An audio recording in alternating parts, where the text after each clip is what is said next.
Oke, Assalamualaikum warahmatullahi wabarakatuh. Waalaikumsalam. Selamat pagi teman-teman semua. Terima kasih. Pada kali ini, kelompok kami akan mempresentasikan terkait analisis manajemen strategik, SWOT, dan value chain pada usaha Sinom Centini. Next. Sebelumnya, perkenalkan dari kelompok kami dengan anggota pertama Abdul Majid dengan NIM 22114905, kemudian Brianata Imam dengan NIM 22114763, kemudian saya sendiri Muhammad Alfi Hidayat dengan NIM 22114010, dan terakhir anggota kami Ilhamka Halim Kusuma dengan NIM 22114788. Apa yang menjadikan landasan bagi kami untuk mengambil analisis menggunakan SWOT dan value chain sendiri gitu.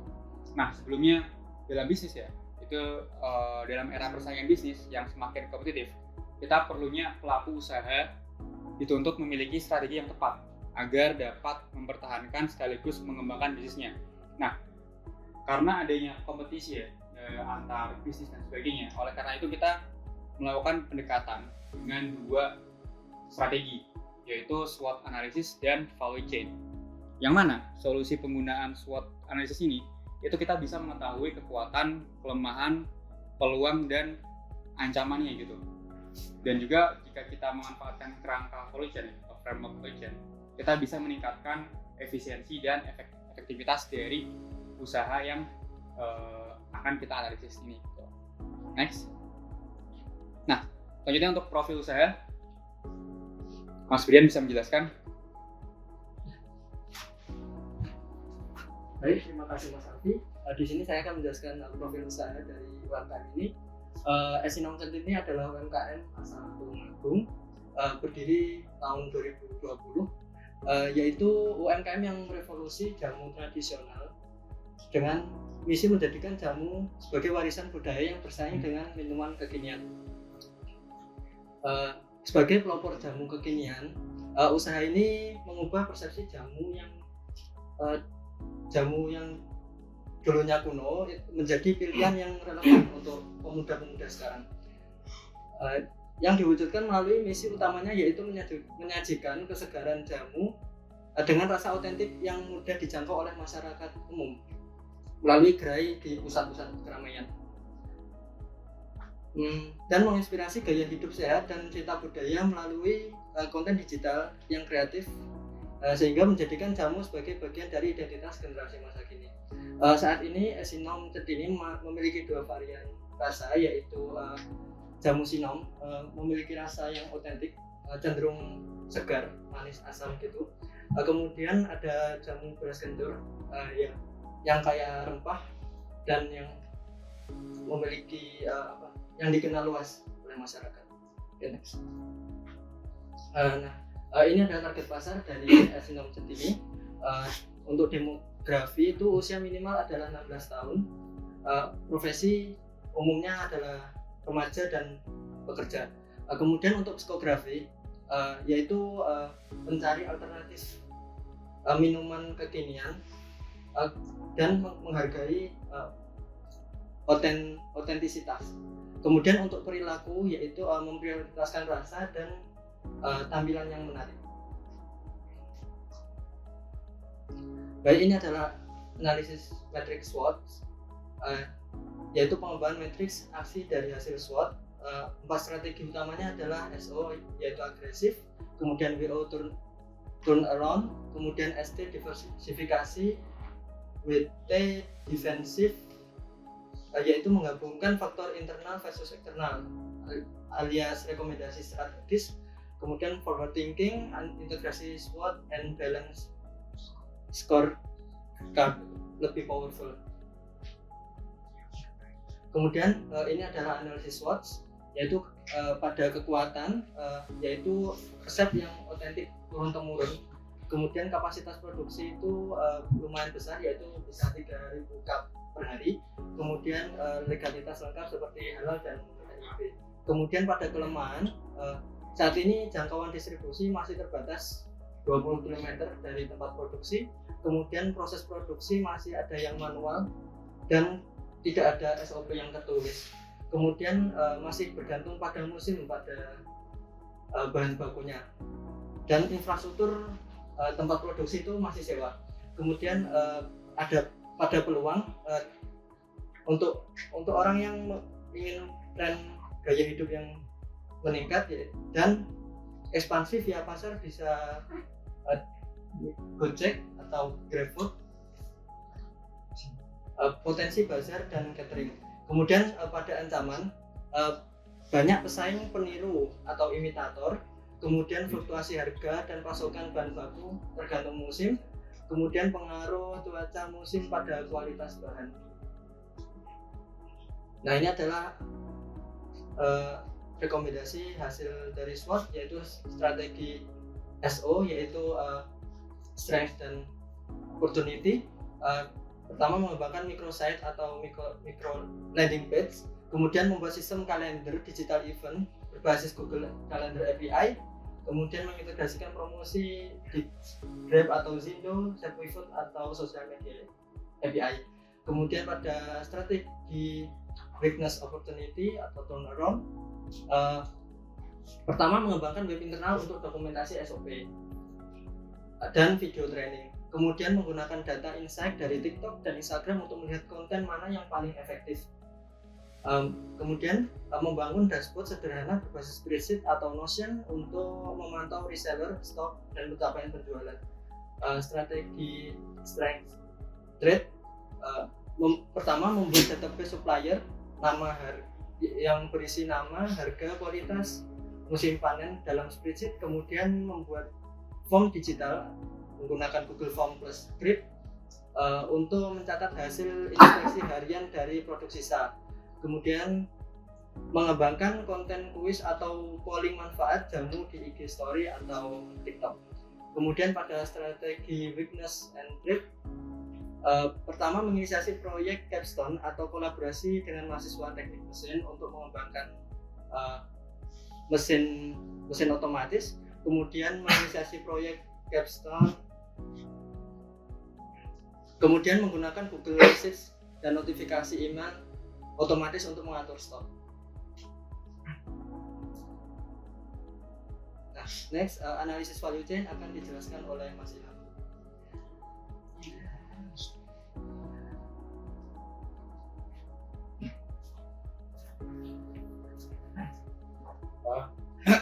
Oke, baik. Terima kasih Mas Brian. Di sini saya akan menjelaskan sedikit banyak tentang analisis value chain. Untuk analisis value chain ini, aktivitas utamanya di sini kita ada 5, yaitu inbound logistik, terus operation, kemudian ada outbound logistik, marketing and sales, dan service. Untuk inbound logistik itu, yang pertama ada sumber bahan baku dari daerah pasar yang memiliki citra kualitas. Kemudian yang kedua itu ada supply utama. Nah, supply utama ini kita dapat dari pedagang pasar dalam sistem beli putus. Jadi tidak terkait kontrak antara pembeli dan penjual.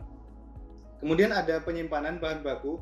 Penyimpanan bahan baku ini masih tradisional menggunakan maksud saya di tempat terbuka kemudian dikeringkan. Kemudian yang kedua ada operation, yaitu proses produksi. Yang pertama itu ada diselip, kemudian diperas, dimixing, dan yang terakhir itu ada disaring.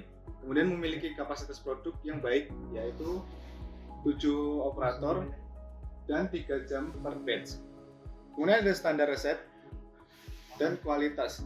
Belum tertulis SOP, lisan, namun mengandalkan keahlian personal. Kemudian yang ketiga ada outbound logistik. Distribusi produk dilakukan langsung ke konsumen melalui booth, tidak menggunakan kanal reseller atau sistem titik jual. Dan penyimpanan produk jadi di lokasi jual menggunakan es kristal. Kemudian yang terakhir ada kontrol kualitas untuk produk sisa dilakukan secara manual. Yang keempat itu ada marketing and sales. Yang pertama, target konsumen sangat spesifik, minimal 16 tahun di lokasi resmi. Kemudian ada strategi promosi untuk mengandalkan daya tarik booth fisik di titik penjualan. Kemudian ada aktivitas pemasaran online media sosial berfungsi sebagai pendukung. Dan yang terakhir ada service.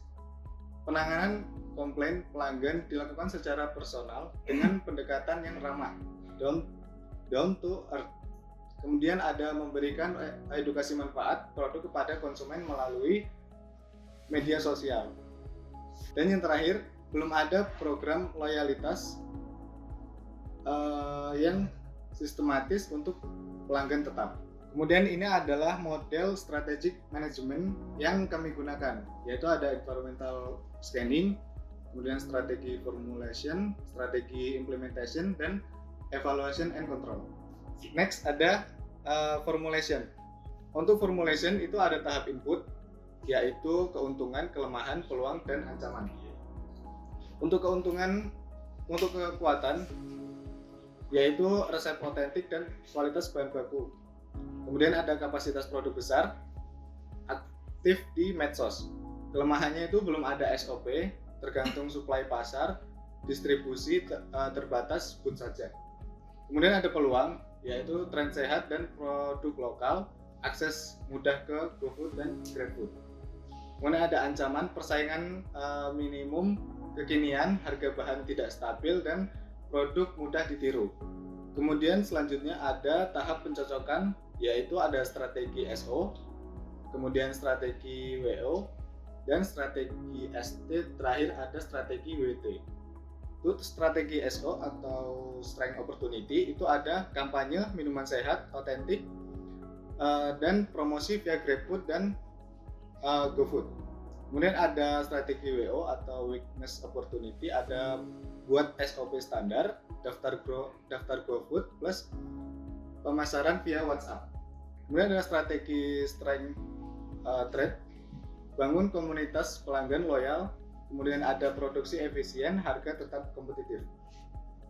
Kemudian ada Weakness Trade, kerjasama dengan petani atau supplier tetap. Dan yang terakhir itu ada tahap keputusan, yaitu jangka pendek, jangka menengah, dan jangka panjang.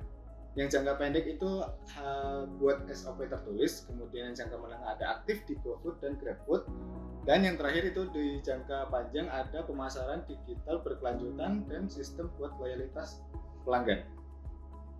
Oke, selanjutnya akan dijelaskan oleh Mas Alfi. Oke, terima kasih atas waktunya. Selanjutnya terkait implementasi strategi. Ini sebenarnya sudah berkaitan dengan value chain sebelumnya, terkait analisisnya.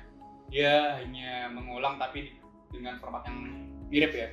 Yang pertama ada input logistik. Jadi logistik masuk, pertama itu ada menjalin kontrak pasokan dengan pemasok berkualitas. Kedua, pengadaan bahan baku lebih terorganisir. Jadi nggak hanya beli putus, ini sama tadi ya, kayak SPOT tadi, value chain tadi. Ketiga, modernisasi metode penyimpanan bahan baku. Kemudian dalam operation atau operasionalnya, kita menerapkan SOP tertulis untuk proses produksinya. Kemudian pelatihan berkala bagi operator produksi, dan terakhir standarisasi alur kerja dan waktu produksi. Kemudian dari outbound logistik atau distribusi keluarnya, pertama adalah gunakan cooler box saat distribusi untuk menjaga kualitas. Jadi ini bisa meningkatkan jarak dari distribusi usaha ini gitu. Tidak menggunakan kanal reseller atau sistem titip jual. Kemudian jelajahi sistem distribusi baru seperti titip jual atau reseller. Dan ketiga, buat SOP kontrol kualitas produk, jadi termasuk sisa produknya gitu. Kemudian yang keempat ada marketing and sales. Ini ada 3 poin. Yang pertama, tingkatkan daya tarik booth fisik, jadi menggunakan desain visual atau interaksi dengan pelanggannya. Kemudian luncurkan kampanye digital marketing yang lebih terstruktur. Ketiga, sesuaikan pesan promosi dengan karakter target. Kemudian yang terakhir adalah service layanannya. Pertama, sediakan saluran resmi keluhan ya. Jadi untuk menghubungi CS kita sendiri menggunakan offline atau online langsung.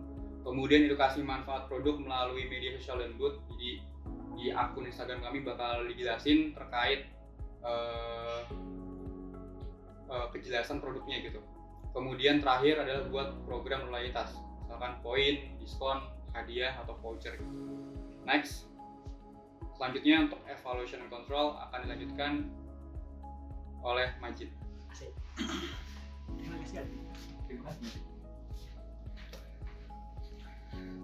Oke, sebelumnya aku bakal jelasin terkait evaluation sama kontrolnya.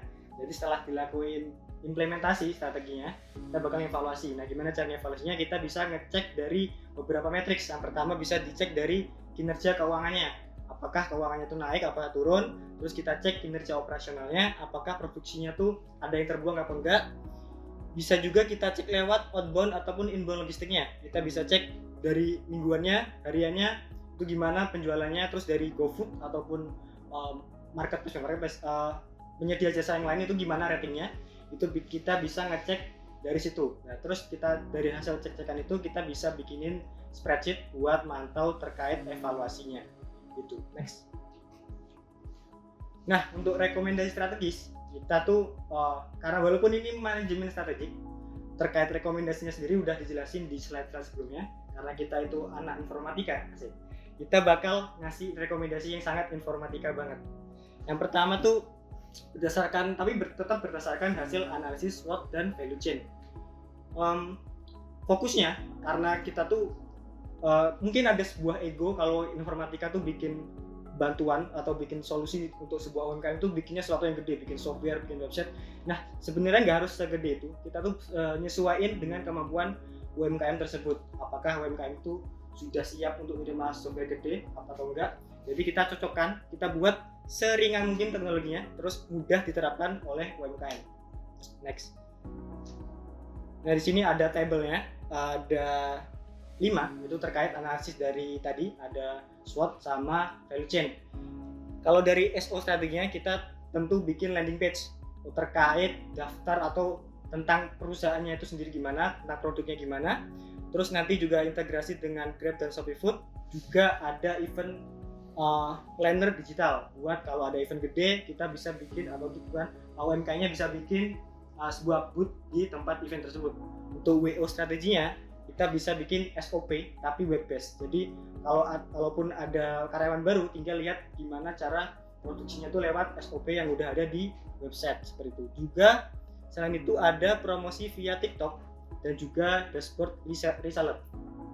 Untuk ST strategi itu data suppliernya tuh dibikinin cloud, juga Google Form untuk cek mutunya, dan juga ada konten edukatif IG. Untuk WT itu kita bikin Google Maps lokasi cadangan, ide IoT filter, juga log stok cuaca. Untuk yang value chain kita menyarankan untuk bikin form distribusi digital, loyalty QR code, juga ebook jamu via QR gitu.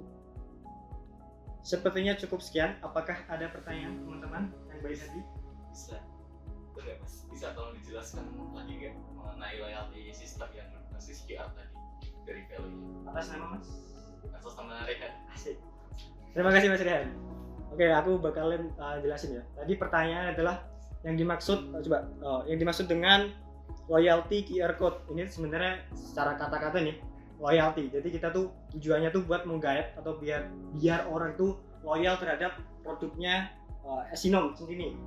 Jadi bisa jadi pengaplikasiannya tuh seperti setelah dia customer itu beli, mereka bisa semacam scan QR code. Kalau terus datanya tuh dimasukin ke spreadsheet. Nah, setelah beberapa kali pembelian mungkin mereka dapat sebuah diskon. Setelah beli 5 kali mereka bisa dapat 1 galon, satu botol centini gratis, Asinom centini gratis, seperti itu. Itu aja. Ada pertanyaan? Alhamdulillah sebenarnya tidak ada. Mungkin cukup sekian dari kelompok kami. Bila ada kurangnya kami mohon maaf. Assalamualaikum warahmatullahi wabarakatuh. Waalaikumsalam warahmatullahi wabarakatuh.